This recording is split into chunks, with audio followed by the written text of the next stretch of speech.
Halo guys, selamat datang di Japsul Tutorial bersama saya Nanda Adi Saputra sebagai Android Engineer.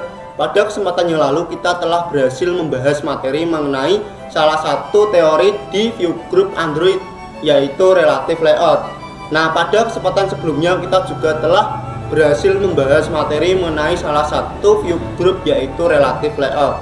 Pada kesempatan kali ini saya akan melanjutkan materi dengan pembahasan mengenai teori di salah satu view group lainnya, yaitu constraint layout. Menarik bukan? Yuk langsung saja kita bahas constraint layout. Constraint layout merupakan salah satu view group di Android di mana kita dapat menyusun layout secara lebih fleksibel dibanding ketika kita menggunakan view group linear layout maupun relative layout.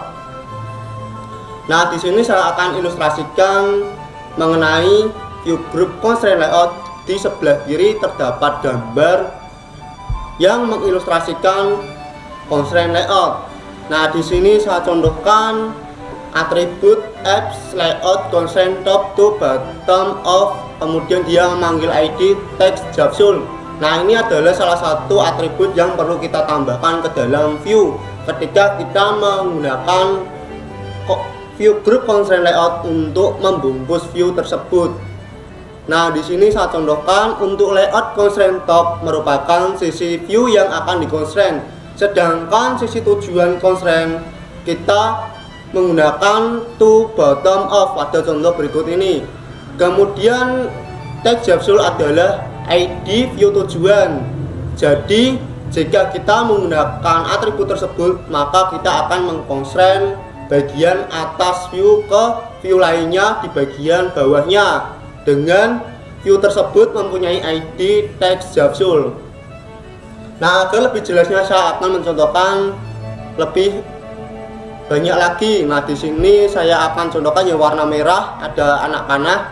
Di sini saya contohkan kode atribut yang perlu ditambahkan untuk mengconstraint text view yang menampilkan teks teknologi untuk deconstraint ke text view yang menampilkan teks Japsul. Nah, di sini saya contohkan sisi yang akan di-constraint miliknya text view teknologi adalah constraint top, yaitu bagian atas. Kemudian to bottom of artinya dia meng-constraint bagian bawah miliknya text view yang mempunyai ID text Japsul yang kita panggil pada atribut tersebut.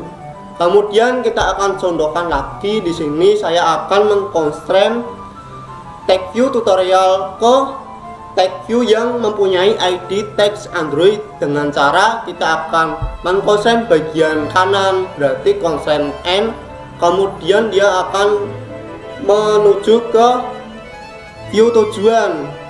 Nah, di sini constraint tujuannya adalah to start off, artinya dia berada di sebelah kiri constraintnya. Kita hubungkan dari sebelah kanan ke sebelah kiri miliknya text view Android yang mempunyai ID text Android.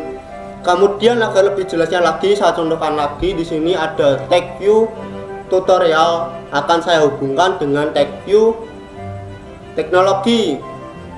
Nah, di sini saya menggunakan constraint start, artinya bagian kiri miliknya text view tutorial akan saya hubungkan ke to end of, artinya bagian kanan miliknya text view teknologi yang mempunyai ID text teknologi. Kemudian saya contohkan lagi. Di sini ada text view yang menampilkan text tutorial akan saya hubungkan dengan text view yang menampilkan text YouTube.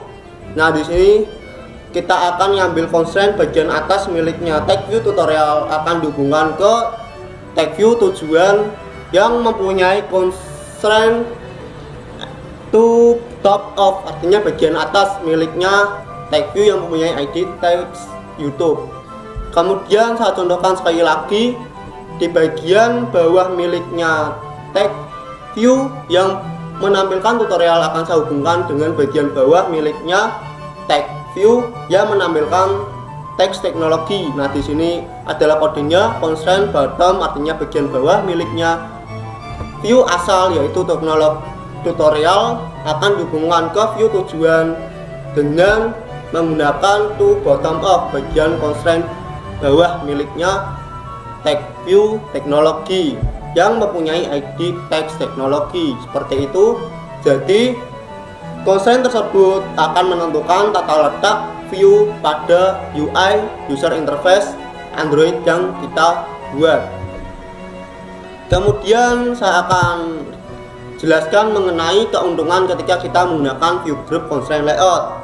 Nah, yang pertama kita dapat menggunakan persen yang kita tidak dapat gunakan ketika kita menggunakan view group relative layout maupun linear layout. Kemudian tidak terdapat nested layout. Apa itu nested layout? Nested layout yaitu kondisi di mana view group berada di dalam view group, sehingga ketika terjadi banyak nested layout di UI yang kita buat, maka akan memperlambat proses rendernya, sehingga akan mengakibatkan menurunnya performa aplikasi yang kita buat. Sehingga ketika kita menggunakan constraint layout, maka tidak disarankan terdapat view group lagi di dalam view group, sehingga di dalam constraint layout dipastikan harus ada view semua di dalamnya, tidak ada view group lagi. Sedangkan ketika kita menggunakan view group lainnya seperti linear layout maupun relative layout seperti yang saya jelaskan sebelumnya, tidak menutup kemungkinan terdapat view group lagi di dalam view group. Kemudian di dalam constraint layout terdapat fitur barrier, width-line, serta dapat mengatur tampilan menggunakan radius. Nah, ini tidak tersedia ketika kita menggunakan view group lainnya. Kemudian dapat terhindar juga dari layout yang menjadi berantakan ketika di running di device yang berbeda. Jadi ketika kita menyusun UI sudah baik, kemudian kita running di emulator tidak terjadi masalah. Namun ketika kita running ke device yang berbeda, misalkan ke tablet yang ukurannya berbeda dari ukuran emulator maupun parent dari aplikasi yang kita buat UI-nya, maka dia akan berantakan ketika kita menggunakan view group lainnya. Sedangkan ketika kita menggunakan constraint layout, kita akan lebih aman dari kondisi layout menjadi berantakan ketika berbeda device. Nah, seperti itu keuntungan ketika menggunakan constraint layout, sehingga ketika membuat layout saya lebih merekomendasikan menggunakan constraint layout karena ada 4 manfaat ketika kita menggunakan constraint layout yang tidak dimiliki ketika kita menggunakan view group lainnya. Nah, seperti itu untuk teori mengenai view group constraint layout.